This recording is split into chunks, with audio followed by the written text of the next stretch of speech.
Auto drivers की हिमायत में BRS के अवामी नुमाइंदों का असेंबली के अहाते में एहतजाज। बीआरएस के अरकान असेंबली और कानून साज कौंसिल ऑटो ड्राइवर्स पर हुकूमत के मौक़िफ़ के खिलाफ एहतजाज में ऑटोज के जरिए असेंबली पहुंचे। अरकान असेंबली हरीश राव, टी श्रीनिवास यादव, सुधेर रेड्डी, सबिता इंदिरा रेड्डी, मल्ला रेड्डी, विवेकानंद, माधवरम कृष्णा राव, एमएलसी सत्यावती राठौड़, हैदराबाद में एमएलए क्वार्टर से ऑटोज में असेंबली पहुंचे। इस मौके पर हरीश राव ने कहा कि रियासत में कांग्रेस पार्टी के बरसरे इख्तिदार आने के बाद ऑटो ड्राइवर्स की जिंदगी अजीरन हो गई है। बताया जाता है कि 2 महीनों में 21 ऑटो वर्कर्स ने खुदकुशी कर ली है। उन्होंने कहा कि वो हुकूमत की जानिब से खवातीन को मुफ्त बस सफर फराहम करने का खैर मकदम करते हैं, लेकिन हुकूमत की जिम्मेदारी है कि वो ऑटो वर्कर्स को तहफ्फुज फराहम करे। ये इंकशाफ हुआ है कि 6,50,000 ऑटो वर्कर्स डिमांड में कमी की वजह से अपनी EMI अदा करने से कासिर है और बहुत से लोग फाखा कर रहे हैं। उन्होंने मरने वाले ड्राइवर्स के लवाहिकीन को फीकस 10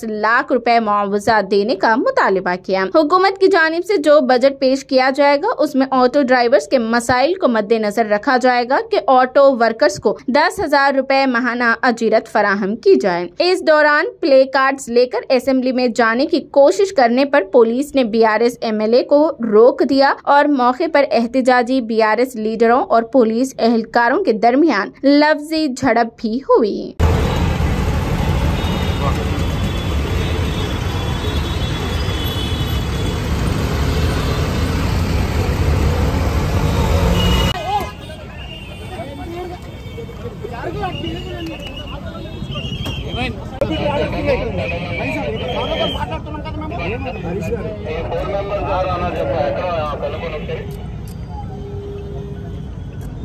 కొంచెం తీసుకో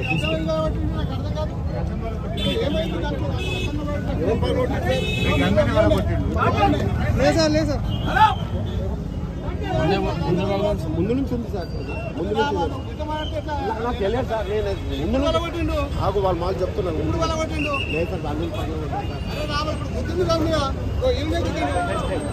ఎందువల్ల పెట్టారు పోయి అద్దం వరకు పెట్టారు. గరీబ్ గారికి తిండి తిప్పలేదు.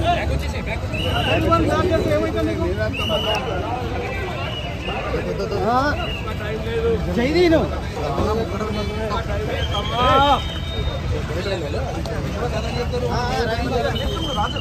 నేను ఎంటున్నాను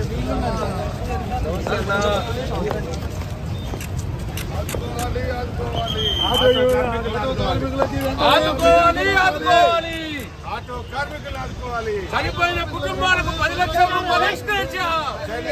చెల్లించాలి. చనిపోయిన కుటుంబాలకు 10 లక్షలు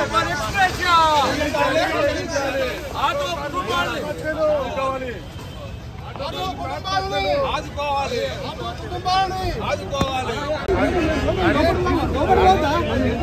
లోపల పోతా అండి, లోపల పోతా అండి.